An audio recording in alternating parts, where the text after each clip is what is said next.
প্ৰত্যেকজন কৰ্মচাৰী, প্ৰত্যেকজন পেঞ্চনাৰ, প্ৰত্যেকজন ফেমিলি পেঞ্চনাৰ কাৰণে এইটো এটা ডাঙৰ আপডেট আহিছে।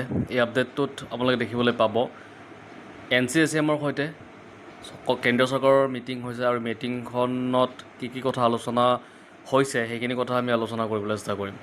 ইয়াত চাওক আপোনালোকে দেখিবলৈ পাইছে glimpse of the 49th National Council JCM meeting held on 11th May 2026 in New Delhi under the chairmanship of the Cabinet Secretary in important platform for discussing central government employee issues, demands and welfare related matters.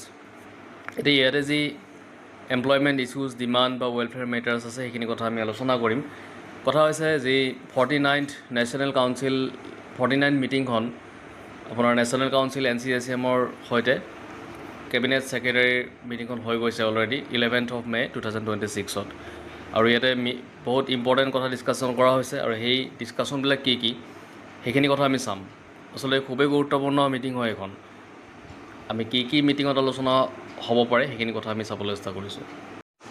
ইয়াতে আপোনালোকে চাওক এখন চিঠি আছিলে আৰু চিঠিখন আপোনাৰ দিছিলে শিৱ গোপাল মিশ্ৰ ছেক্ৰেটাৰী আৰু এই চিঠিখন 29 এপ্ৰিল তাৰিখত দিয়া হৈছিলে আৰু ইয়াৰ পিছত আমি দেখিবলৈ পালোঁ যি মিটিং ইতিমধ্যে হৈ গৈছে। সেই মিটিঙত আলোচনাবিলাক যদি আপোনালোকে চাই ভালেকেইটা পেজ আছে, আমি আলোচনাখিনি চাবলৈ চেষ্টা কৰিম কি ডিমাণ্ড আছিলে। তো ডিমাণ্ডবিলাক চাওক ইয়াতে এইবিলাক হৈছে ডিমাণ্ড মিনিমাম ৱেজৰ ক্ষেত্ৰত দেখিবলৈ পাইছে।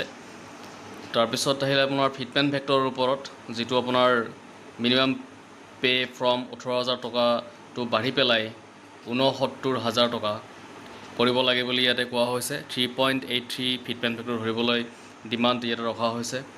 তাৰপিছত মাৰ্জাৰ অফ বেচিক পে স্কেলছ, তো বেচিক পে'ৰ সৈতে DA মাৰ্জ তেনেকুৱা ধৰণৰ ইয়াতে ডিমাণ্ড আছিলে।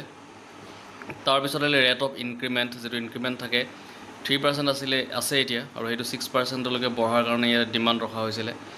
তাৰপিছত চাওক কিছুমান এলাউঞ্চ আছে আৰু 5 প্ৰমোশ্যন ACP, তো প্ৰমোশ্যনৰ ক্ষেত্ৰত যিটো প্ৰমোশ্যন থাকে প্ৰত্যেকজন কৰ্মচাৰী আমি MSCP বুলি ক'ব পাৰোঁ। তো তেনেকুৱা ধৰণৰ প্ৰগ্ৰেশ্যনৰ ক্ষেত্ৰত 5টা প্ৰমোশ্যনৰ কথা ইয়াতে আলোচনা হৈছে। এইখিনি যিহেতু চিঠিত এইখিনি ডিমাণ্ড লিখা হৈছিল, গতিকে এনেকুৱা ধৰণৰ কথাবিলাক আলোচনা হ'ব তাত। তাৰপিছত আহিলে ফিক্সেশ্যন বেনিফিট অন প্ৰমোশ্যন, তো প্ৰমোশ্যনৰ ক্ষেত্ৰত ফিক্সেশ্যন বেনিফিট কি থাকিব। তো 2 additional increments may be provided as fixation benefits while on promotion and MSCP। তো প্ৰমোশ্যনৰ ক্ষেত্ৰতো ইয়াতে কোৱা হৈছে যে ফিক্সেশ্যন বেনিফিটটো আপোনাৰ 2টা এডিশ্যনেল ইনক্ৰিমেণ্টৰ কথা ইয়াতে কোৱা হৈছে। তো এলাউঞ্চেছবিলাক চাওক HRA হওক CEA ৰিস্ক এলাউঞ্চ তেনেকুৱা ধৰণৰ এলাউঞ্চবিলাকো ইয়াতে কথা কোৱা হৈছে আৰু এডভান্সৰ ক্ষেত্ৰতো ইয়াতে কৈছে। তাৰপিছত লিভৰ ক্ষেত্ৰত কৈছে, CGE GIS-ৰ ক্ষেত্ৰত ইয়াতে কথা আলোচনা কৰা হৈছে। এক্সিডেণ্টেল ডেথৰ কথাও ইয়াতে কোৱা হৈছে।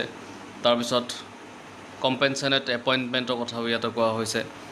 তাৰপিছত বনাছৰ ক্ষেত্ৰতো, তাৰপিছত উইথড্ৰল অফ NPS UPS-ৰ ক্ষেত্ৰতো কৈছে, অৰ্থাৎ OPS-ৰ কথাও ইয়াতে আলোচনা হৈছে। যদি আপোনালোকে ইয়াতে চাই দেখিবলৈ পাব ৰেষ্টুৰেশ্যনৰ OPS ৰেষ্টুৰেশ্যনক লৈ পেলাই the staff side has given enough justification in the memorandum for withdrawal of NPS and UPS for restoration of non-contributory pension scheme. So non-contributory pension scheme বুলি ক'লে আপোনালোকৰ OPS-ৰ কথাকে বুজোৱা যায়। তাৰপিছত পেঞ্চনাৰ্ছ ডিমাণ্ডছবিলাক, তো পেঞ্চনৰ ক্ষেত্ৰতো ইয়াতে ভালেখিনি ডিমাণ্ডৰ কথা ইয়াতে কৈছে। এই ভিডিঅ'টো আমি ইয়াতে আচলতে বনাইছিলোঁ, এই যিখিনি 15টা পইণ্ট আছিলে সেই 15টা পইণ্টৰ ইতিমধ্যে আমি ভিডিঅ' প্ৰস্তুত কৰি দিয়া হৈছে কি বিচাৰিত হবে। আৰু আজি আচলতে আমি আলোচনা কৰিলোঁ যে সেই যিখন 49th মিটিং হৈ গ'ল, এই 49 মিটিঙত কি ডিমাণ্ডখিনি আলোচনা কৰাৰ হ'ব বা হৈছে সেইখিনি আমি সাম্ভাব্য আলোচনাখিনি আমি চালোঁ। কাৰণ এইখিনি কথা চিঠিৰ আকাৰত দিয়া হৈছিলে আৰু এইখিনি কথাকেই তাত এইবিলাক কথাই আলোচনা হ'ব বুলি আমি আশা কৰিছোঁ। পৰৱৰ্তী আউটকাম কি আহে, পৰৱৰ্তী আপডেট কি আহে সেইখিনি আমি দিবলৈ চেষ্টা কৰিম। এই চেনেলটো আপোনালোকে আপডেটবিলাক পাবৰ কাৰণে চেনেলটো ছাবস্ক্ৰাইব কৰি ৰাখিব আৰু যদি ভিডিঅ'টো ভাল লাগিছে লাইক শ্বেয়াৰ আৰু ছাবস্ক্ৰাইবো কৰি দিব।